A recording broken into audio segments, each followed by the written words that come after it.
Hello, my name's Kaye Kaufman. We're from Harrodsburg, Kentucky. Just recently, the past year or so, we've become involved in the showing and preparing of the 4-star Highlands cattle for Greg Starr.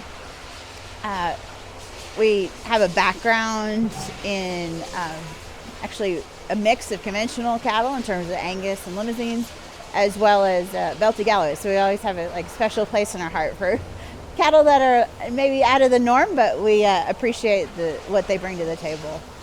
So I grew up in the Northeast. I always had a great appreciation for the cattle and the functionality that they bring to the table.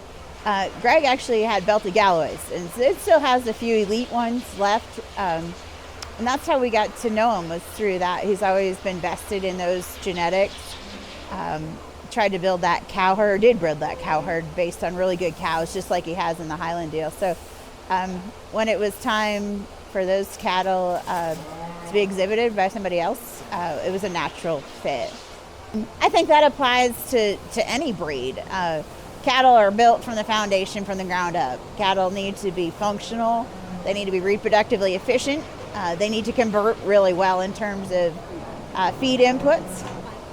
In terms of structure, it doesn't matter if it's an Angus, a Hereford, or a Highland. We need to have good feeding cattle, cattle that have some natural dimension and power. We need our heifers to look like heifers and our bulls to look like bulls. And I think when I evaluate Highland cattle, I've had a few opportunities to do that, thanks to you at one of those events. I try to emphasize that quite a bit. And I think every opportunity that we have to talk to a breeder is an educational opportunity. I think probably the most memorable event was in Louisville with a set of Belty Galloways, and the second time we had Grand and Reserve female, which was really cool. It was neat the first time. The second time was really memorable. But with the Highland cattle, I think it was last year when we went to York, and we met some really incredible people, and actually have forged some friendships and relationships that have, are friendships that will last, I think for a lifetime. And it was neat getting to meet those producers, and they were really welcoming, and I've enjoyed it thoroughly. One, you have to come up with a plan. You need to stick to your plan. If you have a breeding scenario in your mind, or a type of cow that you want to breed, don't deviate from that. Stay true to it. Stay, focus 2 or 3 generations down the road. And then secondly, find a mentor.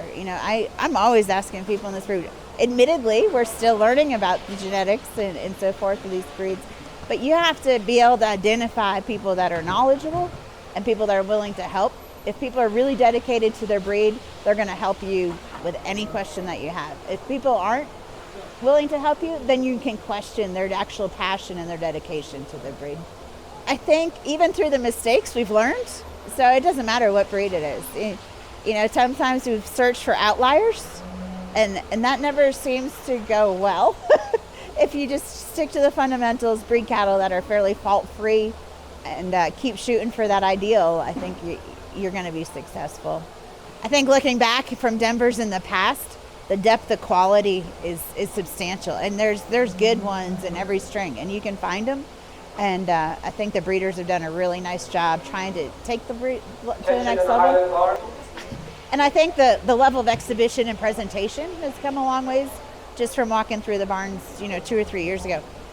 I'm concerned about the mini thing, and you've done a really good job at educating people about that. I just feel that there's so much invested in the genetics in this breed. If we lose any of that, it's a shame. I mean, there's been a lot of time and a lot of blood, sweat, and tears and resources, to get those genetics either, to the country or propagated throughout the country, that if we lose that, I think it's going to be really a step backwards. I enjoy the breed thoroughly, and I enjoy visiting with everybody about it, and I continue to want to learn more about it.